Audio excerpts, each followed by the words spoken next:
waaqayyo isiniif haa baay'atu kabajamtoota furdiftoota daggituuf jalatti argamtan hundi keessan akkam jirtu nagaa keessanii nagaa kooti galata waaqayyo har'a yaada tokko qabadhee dhufeen jira warroonni maatii naaf hin taane subscribe gochuun maatii naa ta'a warroonni maatii naa ta'anii jirtan like gochuun na jajjabeessaa isiniin jedha gara yaada kootan darba obsi furtuu jireenya dhala namaati jedhu obsi furtuu jireenya dhala namaati namni obsa qabu nama cimaadha namni obsa hin qabne nama dadhabaa yookaan nama wallaalaadha.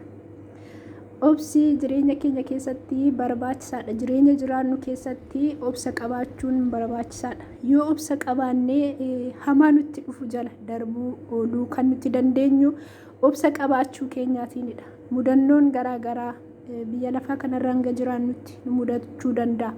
Qorumsi garaagaraa nutti dhufuu danda'a. Isa kana keessa darbuu kan nuti dandeenyu obsa qabaachuu keenyaatiinidha.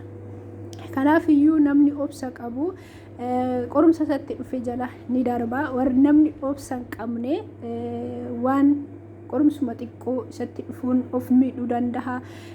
Sammuu isaa dhabuu danda'a. Aga lubbuu isaallee dabarsuu danda'a. Wantoota hamaaf saaxilamuu danda'a jechuudha. Namni obsa qabu garuu waan isa mudate hundumaayyuu yoo obsee gara gaarummaa yookaan waan gaariitti ce'uu darbuu danda'a jechuudha.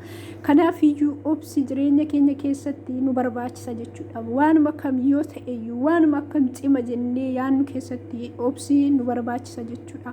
Maaliif biyyi lafaa kun cinqii qaba.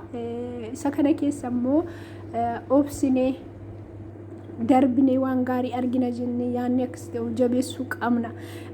Namni obsa qabu yeroo kamiyyuu cimaadha.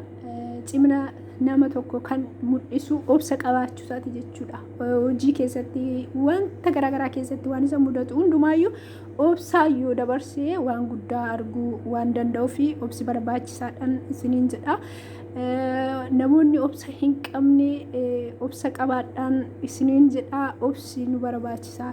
Obsa dhabuurraan kan ka'e namoonni lubbuu isaanii balleessan waan baay'ee waan jiraniif namoonni sammuu isaanii gatan baay'een waan jiraniif obsi nu barbaachisa. Waanuma kam keessatti iyyuu obsuudha qabnan isiniin jedha. Obsan dhabinaa.